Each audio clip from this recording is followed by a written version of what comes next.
సరిపోయింది అన్నము.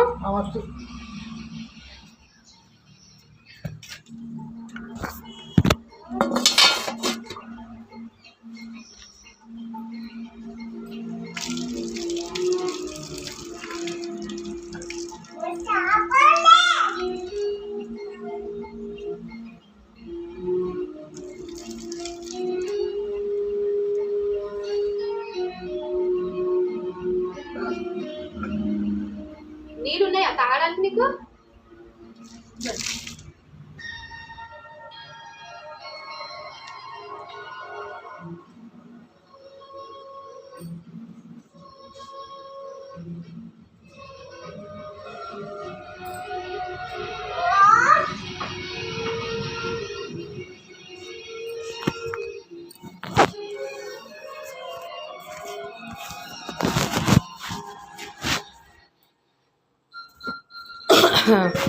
ఏం తెచ్చిండు?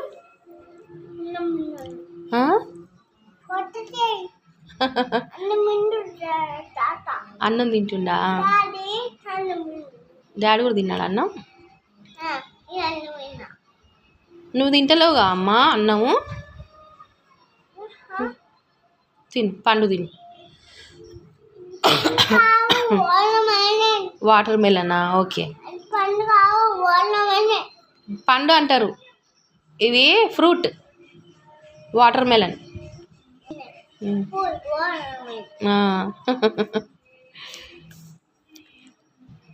ఈ 2025 సెప్టెంబర్ నుంచి నా దగ్గర తింటలేడు కదా అన్నము.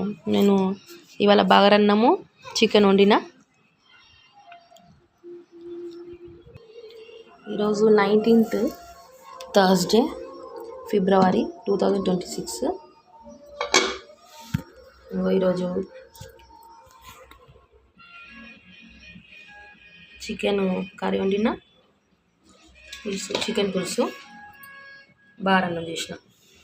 ఇంకా మా దగ్గర తింటలేడు కదా ఆయన మామయ్య.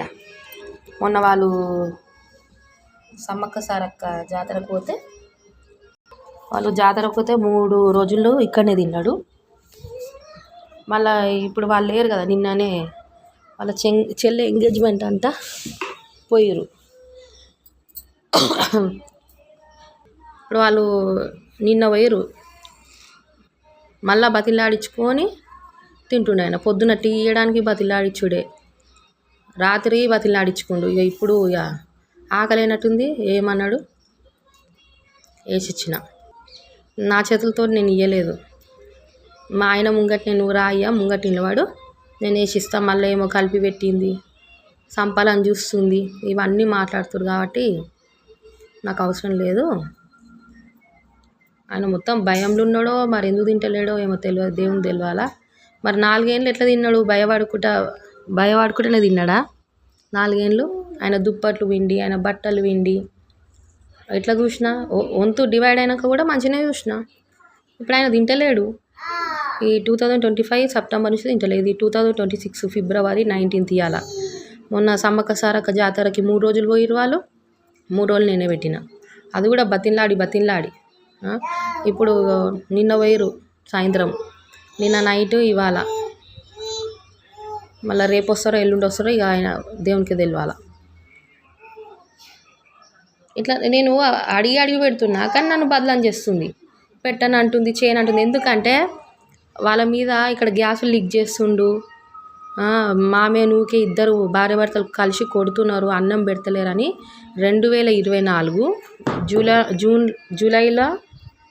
జూలైలో కంప్లైంట్ ఇచ్చిన నేను. అప్పటి నుంచి జర తగ్గింది కొట్టడం ఆమె. అప్పటి నుంచి ఆమె తగ్గింది కొట్టడం.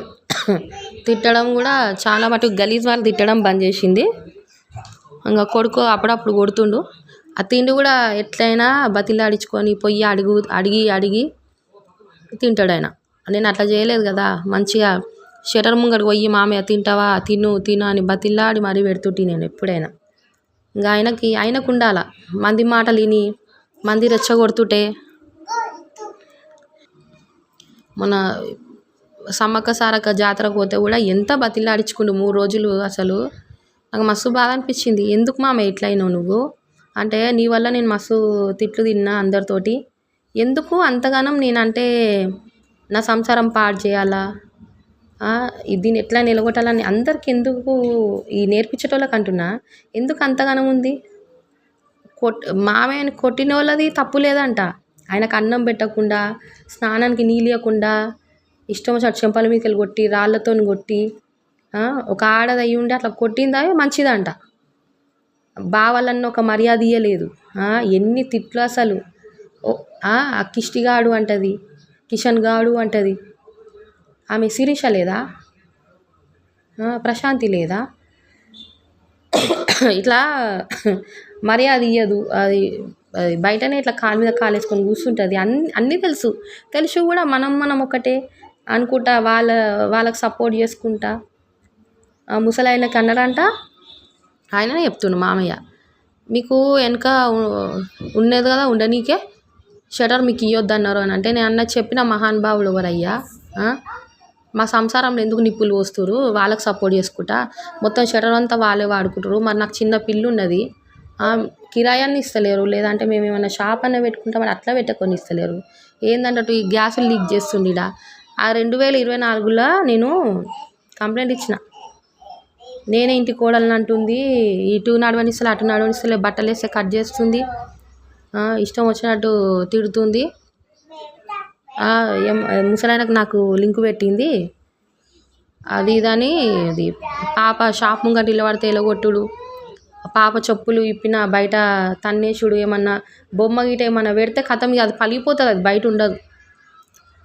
బయట నేను ఏమన్నా వస్తువు పెడితే దాని మీద నూనెనో ఏదో ఒకటి చల్లి వెళ్ళిపోతుంది.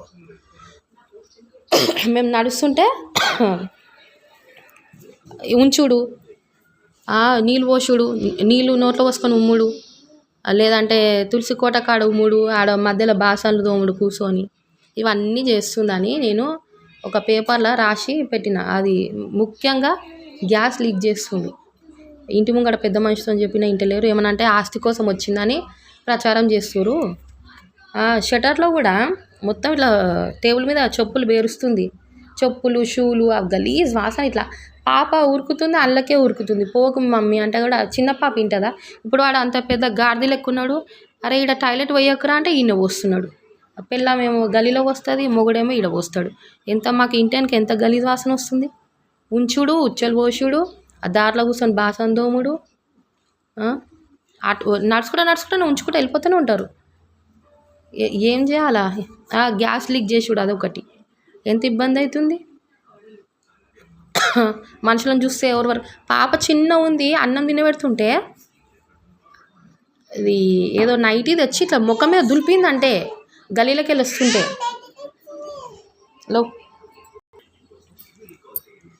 ఎట్లా అంటే ముఖం మీద దులిపేసరికి అన్నం ముద్ద కింద పడ్డది. కొంచెము పాప ముఖానికి తలిగింది, నా చేతికి మొత్తం ఇట్లా తలిగింది. దులిపితే దుమ్ము ఉంది అలా నైటీలా, కాలకాడ వేస్తుంది నైటీలో. అదా మరి అది ఇడిచిందా తెలియదు. అట్లా దుమ్ములు వేస్తుంది, అట్లా ఇట్లా ముఖానికి వేసి కొట్టింది. అది బయట తినిపిస్తుందని అంత ఓర్వజాలంది. అటు పోతే ఇటు పోతే తిట్టుడే, ఎంతసేపు తిట్టుడే. ఎంతో మొగని ఎంతో మంచి చూస్తున్నట్టు కొట్టుకుంటా తిట్టుకుంటా పని చేయించుకుంటా. నేను అట్లా లేను కదా నా మొగంతో. అందుకే మొగని మంచిగా చూడదు, పిల్లని మంచిగా చూడదు అనుకుంటా ప్రచారం చేసుకుంటా. ఇప్పుడు ముసలాయనని కూడా చూస్తలేనంట. ఇప్పుడు 2024లో కంప్లైంట్ ఇచ్చిన, వీళ్ళు ఇట్లా గ్యాసులు లీక్ చేస్తారు, ముసలాయనని కొడుతురు, అన్నం సరిగా పెడతలేరని. అది ఉల్టా నాకే తిరిగింది తెలుసా. విచిత్రం ఇదే, విచిత్రం అంటే ఇదే. ఏమని ఒప్పందం లెటర్ రాపిచ్చిరు, ముసలాయనకు ఎవరైతే తిండి పెట్టారో వాళ్ళకి షటరు వర్తించదంట, రాదంట షటరు. ఇప్పుడు 2024లో కంప్లైంట్ ఇస్తే 2025 జూను 2024 జూన్ జూలైలో ఇచ్చిన కంప్లైంటు. 2025 ఆగస్టు వరకు మంచిగా ఉన్నాడు ముసలాయన, తిట్టుకుంటా చేసుకుంటా. కోపం ఉంది అప్పటి నుంచే. నా కొడుకు మీద కంప్లైంట్ ఇచ్చింది, నా కొడుకు మీద కంప్లైంట్ ఇచ్చిందని. ఎంతసేపు అదే ఉంది కానీ కంప్లైంట్ ఇచ్చినందుకే కదా కొట్టుడు బంద్ చేసింది. లేకపోతే ఎంత గలీజ్గా ప్రతి చిన్న విషయానికి కొట్టుడు తిట్టుడే. సావురా ముండా కొడుక, నీ బొంద పెట్టుకోరా, ఎంత ఇంకా చాలా గలీజ్ మాటలు అసలు. దాంది డాష్ పో, దీంది డాష్ పో, ఏందది. ప్రతి చిన్నదానికి ఇట్లా చేసిర్రు. ఇప్పుడు బంద్ చేసిర్రు. ఇక 2025 ఆగస్టు నుంచి చేంజెస్ మొదలైనవి. సెప్టెంబర్ నా వంతు వచ్చింది ఇక పెట్టేది. ఇక ఎట్లా డివైడ్ అయింది కదా. 2024 నుంచే ఎవరిదాలు పెట్టడం స్టార్ట్ చేసినాం కదా. ఒక నెల వాళ్ళు, ఒక నెల నేనని. ఇక 2025 ఆగస్టు నుంచి చేంజ్ వచ్చింది ముసలైన దాంట్లో. సెప్టెంబర్ నుంచి తినడు బంద్ చేసిండు. ఏమన్నా అంటే వాళ్ళు అట్లా అన్నారు, వీళ్ళు ఇట్లా అన్నారు అమ్మ, నన్ను తిడుతుర్రమ్మా. నేను అన్నా మంచి చెడు చూడు మామయ్య అంటారు. ఎందుకంటే వాళ్ళకి నాలా చుట్టి పిల్లలు లేరు కదా అంటారు. నా ఉసురు పోసుకొని అంటారు. కానీ నువ్వు మంచి చెడు చూడు. నేను ఎట్లా చూసినా నీ సాగు కోరిన వాళ్ళకి నువ్వు మంచిగా చేస్తున్నావు. నేను నీకు ఎట్లా చూసినా కన్న తండ్రి లెక్క చూసినా. నీకు నాకు లింక్ పెట్టింది. అయినా కానీ నువ్వు వాళ్ళకి ఎట్లా సపోర్ట్ చేస్తావు? అది ఇక ఎంత చెప్పినా కానీ వినేటట్లేడు. ఇక పోనీగా మొన్న సమ్మక్క సారక్క జాతరకు పోతే 3 రోజులు పెట్టినా తిన్నాడు. అది కూడా బతిలాడుకుంటా పెడితే తిన్నాడు. ఇప్పుడు కూడా నిన్న సాయంత్రం పోయారు, రాత్రి ఇయ్యాల. మేము బేస్తారం అట్లా ఏం తిన్నాం కానీ ఇంకా మామయ్య కోసం అనే బాగరన్నము చికెన్ వండిన. పోనీ ఆయన పోనీ వాళ్ళన్నా మంచిగా చూస్తారు. అట్లా కూడా లేదు కదా, సగం కడిపే కదా చూసేది. అడిగి తింటాడు. ఆయన కన్నా ఇది ఉండాలా. మళ్ళీ ప్రచారం ఒకటి, ముసలాయనకి అన్నం పెడతలేదని. ఎందుకు షటర్ ఏడ షటర్లోకి వస్తుందో, షటర్లో ఏడ ఇది చేస్తారో అన్నట్టు పిల్లని ఏడ షటర్లకు తీసుకొచ్చి కూర్చుంటుందో అని మొత్తం ప్లాన్ వేసుకొని వాళ్ళకి రాకుండా చేసిర్రు. అట్లా ఏనాడు అది ఊడ్చే ముఖమే కాదు, ఇంటి ముంగట ముగ్గేసే ముఖమే కాదు. నేనన్నా అది లేకపోతే మొత్తం ముగ్గేస్తున్నా. నేను ఎప్పుడైతే కంప్లైంట్ ఇచ్చిన్నో అప్పటి నుంచి బంద్ చేసిన నేను ముగ్గేయడము బయట. అది ఉడవదు. ముసలాయననే ఊడ్చేటోడు, మామయ్యనే ఊడ్చేటోడు. రాత్రి 4 గంటల అదే తెల్లారుజామున 4 గంటలకి 5 గంటలకు లేచి ఊడ్చేటోడు. ఇక 2026 అంటే ఈ సంవత్సరం నుంచి జనవరి నుంచి జర చేంజెస్ స్టార్ట్ అయినాయి అన్నట్టు. ఊడవడము, నీళ్ళు చల్లడం స్టార్ట్ చేసింది. ఇక ముగ్గేయడం. ఇప్పుడు ఇన్ని సంవత్సరాల నుంచి 2020 నుంచి నువ్వు 24 దాకా కొట్టుకుంటా తిట్టుకుంటా, 25 దాకానే, ఇంకా 25 దాకా కొట్టుకుంటా తిట్టుకుంటూ ఇది చేసి ఈ మధ్య కాలంలో మా అంత మంచోలే లేరు, మేమే మా కరెక్ట్ ఉన్నాం, నేను అన్నం పెడతలేను అనేసి నన్ను మొత్తం బ్యాడ్ చేసేసి 10 మందికి అదేంది నాతో కొట్లాడుతుంది, మేము ఏమంటలేము, మేము సైలెంటే ఉన్నాము అని ఇట్లా చెప్పుకోవడము ఎంతవరకు కరెక్టో నాకు అర్థమవుతుంది. సపోర్ట్ చేసే వాళ్ళకన్నా జరనని ఉండాలి. మామూలు సపోర్ట్ లేదు. మీరే కరెక్ట్ ఉన్నారా. అది వెళ్ళిపోతుంది, అది ఉండదు. ఇది ఎంతసేపు ఇది, అది వెళ్ళిపోతుంది, ఉండదు, ఉన్నత నిలగొట్టాలి. ఇగో ఇట్లా మరి వాళ్ళ ఇళ్ళల్లో వాళ్ళ పిల్లలకు పెళ్ళిళ్ళు కావో, మరి సంసారాలు చేయరో, మరి పెళ్ళైన వెంటనే విడగొడతారో, మరి కోడలను ఎక్కడికన్నా పంపుతారో, మరి అల్లుళ్ళని ఎక్కడికన్నా పంపుతారో, మరి వాళ్ళకే తెలియాలి మరి సపోర్ట్ చేసే వాళ్ళకి. ఆస్తి కోసం వచ్చింది ఇంత బాధపడుకుంటా నేను చేయాల్సిన అవసరం ఏముంది నాకు? నా మొగుడు ఏనాడు నాకు ఒక బట్ట కొనిచ్చినోడు కాదు. ఈ 7 ఏండ్లల్లా ఒక బట్ట కొనిచ్చినోడు కాదు. నేను 2020 జనవరిలో ఈ ఇంట్లోకి అడుగు పెట్టిన ఈ ఊర్లో. ఇప్పుడు 2026 ఫిబ్రవరి. ఏనాడు నాకు కొనిచ్చినోడు కాదు. ఏంది అయినా కానీ నేను ఎందుకు సంసారం చేస్తున్నా? ఏమనంటే ఆస్తి కోసం వచ్చింది. ఆస్తి కోసం అని వచ్చింది అన్నోళ్ళది ఎట్లా ఇది చేయాలంటే, అసలు మనుషులో మరి అన్నం తింటురో మరి ఏం తింటురో ఆ దేవునికి తెలియాలి. కానీ ఇంత బదనాం చేస్తున్నంటే అంత బదనాం చేస్తారు తెలుసా. మరి వాళ్ళు దేనికోసం ఉన్నారు మరి? ఇప్పుడు వాళ్ళ పిల్లలకి పెళ్ళిళ్ళు చేస్తారు కదా, ఆడుక తినేటోళ్ళకి, ఇల్లు లేని వాళ్ళకి ఇస్తారా? ఆస్తి చూసే కదా ఇస్తారు. ఇప్పుడు నేనైనా పాపని తీసుకున్నా, నాకు ఇల్లు ఉంది, పొలం ఉంది అంటేనే కదా పిల్లనిచ్చిర్రు. ఉట్టిగా ఎవ్వరు ఇయ్యరు కదా. ఆస్తి తీసుకొని అంటే ఇప్పుడు ఉన్నోళ్ళంతా ఆస్తి తీసుకునే పారిపోతురా. ఒకళ్ళేమో గణేష్కి ఏమైనా కావాలి కానీ ఉన్న పొలంగా వెళ్ళగొడతారు నేను ఇంట్లోకి వెళ్ళి. మరి వాళ్ళ ఇళ్ళల్లో మొగుళ్ళకి ఏమైనా అయితే పిల్లలను నిలగొట్టినట్టు అట్లనే. అయినా వీళ్ళని పట్టుకొని ఓడి ఉంటాడు. కానీ నేను ఏనాడు ఆస్తి కోసం ఆశపడలేదు. ఏందంటే పిల్లని తీసుకున్నందుకు పిల్లకి న్యాయం జరగాల. నా నా పట్ల జరిగినట్టు పాపకు జరగొద్దు. ఆస్తి కోసం వచ్చింది, ఆస్తి తీసుకొని పోతుంది. మరి నేనే కదా నా భర్తను కొట్టుకుంటా, తిట్టుకుంటా, ఇంట్లో పని చేయించుకుంటా, బాత్రూంలో దొడ్డికి పోతే కూడా భర్త దొడ్డికి పోతే కూడా అరే నువ్వు కుండీ మీద ఎరిగినావు, వాసన వస్తుంది అనుకుంటా నేను టార్చర్ పెడుతున్నా కదా పాపం. మరి సిగ్గుండాలా మాట్లాడినాకే మనుషులకి. నా భర్తని ఏనాడు నేను పర్సనల్గా ఏం గొడవలు లేవు మాకు. గిదే గ్యాస్ లీక్ చేస్తుండేంది ఈడ ఎంత చెప్పినా కానీ. ఇంటి ముంగట పెద్ద మనిషితో చెప్పించినా ఇంటలేడు. అటు పోలీస్ కంప్లైంట్ ఇచ్చినా ఇంటలేదు. ఏందన్నట్టు ఇది? ఇక గివే లొల్లీలు అయితే మా మధ్య. అటు షటర్ మొత్తం కబ్జా చేసుకుండు, షాప్ ఐటమ్స్ పెడుతుండు. ఈ మధ్య తెగ ఊడ్చేస్తుంది. ఈ 2-3 నెలల నుంచి తెగ ఊడ్చి ముగ్గులేస్తుంది. మరి ఇన్ని రోజులు మీ నాయననే ఆయన ఇప్పటికైనా రాత్రిపూట లేచి ఊడుస్తూనే ఉంటాడు ముసలాయన. ఏదో పెద్ద నీట్గా మేమే నీట్గా ఉంటాం అన్నట్టు చేస్తుంది. ఇన్ని రోజులు ఎట్లుందో చుట్టుముట్టు అందరు తెలుసు. ఇప్పుడు బిల్డప్ ఇచ్చినంత మాత్రాన ఏం కాదు ఆడ.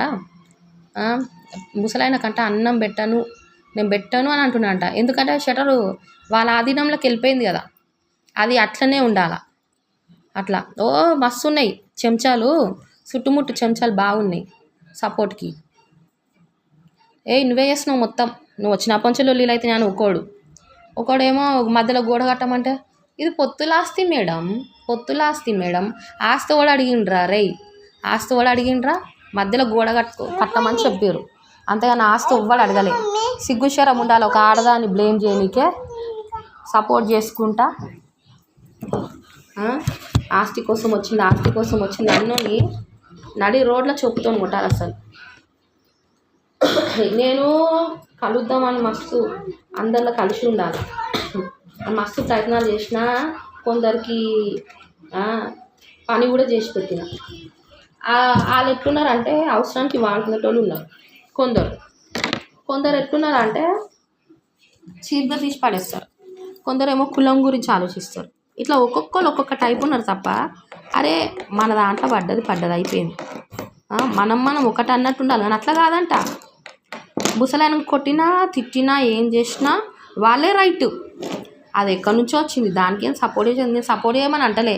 నన్ను ఆస్తి కోసమే వచ్చింది, దీన్ని ఎలగొట్టాలి, అది వెళ్ళిపోతుంది, అది ఉండదు, ఊరికేనన్నా తొందరపడి పెళ్ళి చేసుకున్నావు గణేష్, మేము అయింటే మా పిల్లలని ఇచ్చేటోళ్ళం, మేమైతే పెళ్ళి చేసేటోళ్ళం అని మరి సంవత్సరంన్నర హోటల్లో తిన్నప్పుడు అనకపోయారు అట్లా. ఇక ఒకడేమో నేను 4 ఏళ్ళు ముసలాయన కొండి పెట్టిన, బట్టలు విండినా, దుప్పట్లు విండినా, వంతులు డివైడ్ అయినాక కూడా నేను మంచిగా చూసిన. వాళ్ళు కొట్టుడు తిట్టుడు ఇదే చేసిరనంటే ఒకడు అంటాడు నువ్వే చూసినావు మొత్తం, నువ్వే బతికిచ్చినావు ఆయనని అని అంటున్నాడు. నేను అన్నా అవును, నేను చూసి పట్టుకే బతికిండు ఆయన. మరి ఇష్టం వచ్చాడు కొట్టుకుంటా మోర్లోంచుడు, ఆమెనేమో చెంపల మీదకలు కొట్టుడు, రాళ్ళతో కొట్టుడు, ఎన్ని ఉన్నాయి నేను చూపిస్తా ఒక్కసారి. నువ్వు వచ్చి ఆడ ఎన్నో వండుకుంటా చెప్పుడు మాటలు విని నువ్వు మాట్లాడకని అన్నా నేను. ఇట్లా గుంట నక్కలు ఉన్నాయి, ఏం చేస్తాం మనం. గుంట నక్కలు అయినాయి మొత్తము. బయట దానికి ఎందుకు పోనీయాలి, మొత్తం మనమే తినుర్రా. ఎల్లకాలం అయితే తినరు కదా, మా ఉసురు పోసుకొని తినని. ఎల్లకాలం ఉండనీకే రాలేదు, ఎల్లకాలము ఏదో ఇక్కడనే స్థిరపడిపోవాలని కూడా రాలే. ఎప్పుడు దేవుడు పిలిస్తే అప్పుడు పోవాల్సిందే. ఏంటంటే పిల్ల ఫ్యూచర్ మంచిగా ఉండాలి. ఎన్ని మాటలు ఉన్నాయి. ముసలాయనకు నాకు లింక్ పెట్టినప్పుడు ఎక్కడ పోయారురా, ముసలాయనకి తిండి పెట్టినప్పుడు ఎడికి పోయారు, జగ్గు కూడా ఇవ్వకుండా, ముఖం కడగనియకుండా ఇంట్లోకి వెళ్ళి వెళ్ళగొట్టినప్పుడు ఎడికి పోయారు. నేను కిరాయిలో పంటుండి పెట్టిన నేను. ఆయన సావు కోరిరు. ఇప్పుడు అయ్యా ముసలాయనకు ఉండాలా, నేనైతే ఏమంటలేను, ఆయనకు ఉండాలా తెలివి. ఇక ఎట్లయిపోయిందంటే ఇక మనం ఒకటే. దాని తప్పు లేకపోయినా తప్పు లేద్దాం అన్నట్టు చేసిర్రు. అయినా నాకేం బాధ లేదు, దేవుడే చూసుకుంటాడు. ఎవరిది తప్పు ఉంది, ఎవడు ఎగేస్తుండు ఏందనేది ఆ దేవుడే చూసుకుంటాడు. అంతే ఇక, దాని నుంచి నేనేం అనలేను. నేను దగ్గర కావాలనే ఎన్ని అవమానాలు పడ్డా, దొంగతనాలు నా మీద వేసిర్రు. లాస్ట్కి ముసలాయన ఎందుకంటే నేను ఎంత మంచిగా చూసినా ఇక కొడుకు మీద కంప్లైంట్ ఇచ్చిన అని చెప్పేసి నేను షటర్లకు రావద్దని చెప్పి